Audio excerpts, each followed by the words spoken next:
When you read of Shimshon Rafael Hirsch, you can be forgiven for not thinking he's writing in the 21st century. So much of what he writes is completely relevant to what we're dealing with today in the modern world. And I'm going to focus today, Purim is this week, so I'm going to focus today on his writings, in his collected writings, what he said about Purim. Now, he focuses on Haman's complaint, that we are mufuzar mufurad. This is what Haman says to Achashverosh when he's trying to put up a case why we should be destroyed. And he says we are scattered and isolated amongst the nations. And Hirsch's first point is, that's accurate. When you think about the Jewish people, certainly throughout the thousands of years of exile, that's what we were, scattered across the globe and isolated. But, says Hirsch, we're still called a nation. Even though Haman says we're scattered and isolated, he calls us an arm, calls us a nation. And he focuses, therefore, on an idea that what is the mission of the Jewish people as a nation when we're scattered and isolated around the world?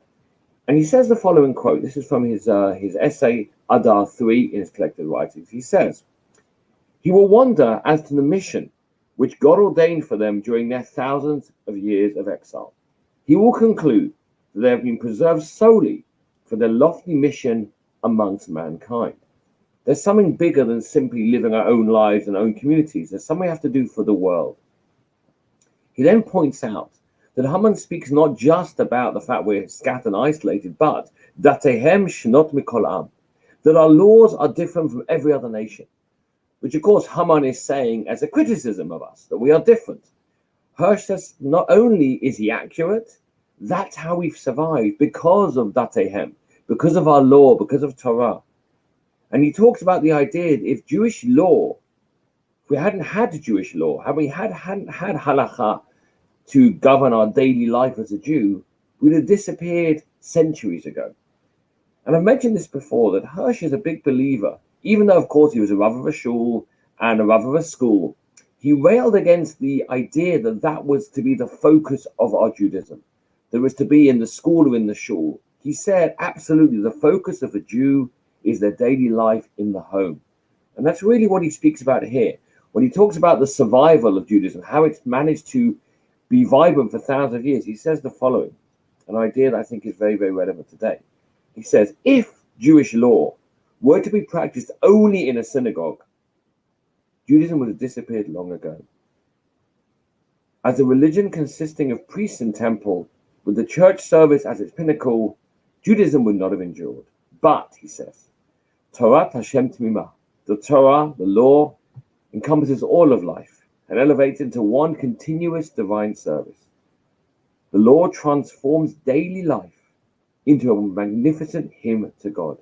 It transforms the Jew into a priest, his home into a temple, his table into an altar, his life is an offering.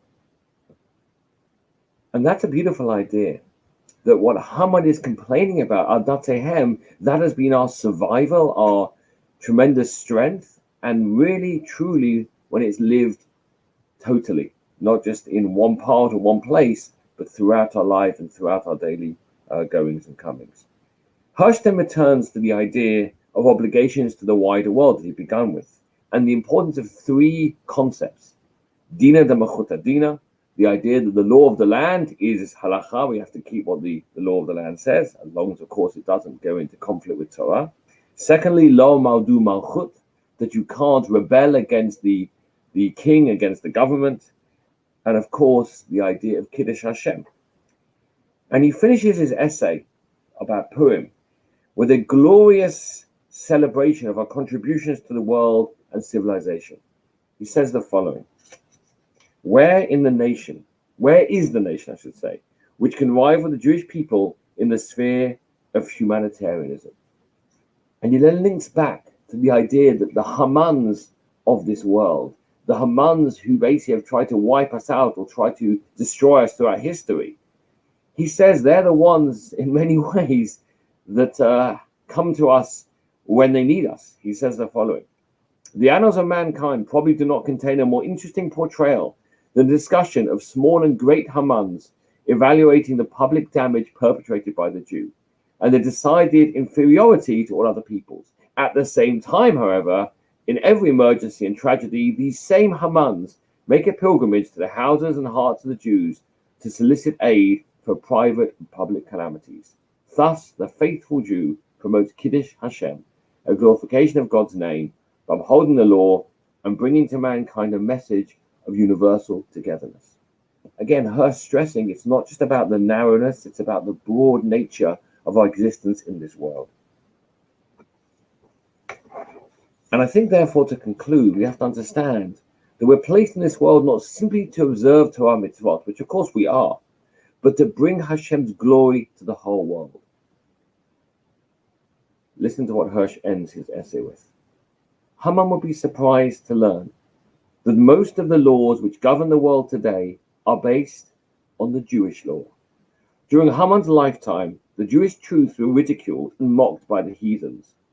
Since then, they have found the road to mankind's heart and have become its light, its consolation, and its hope.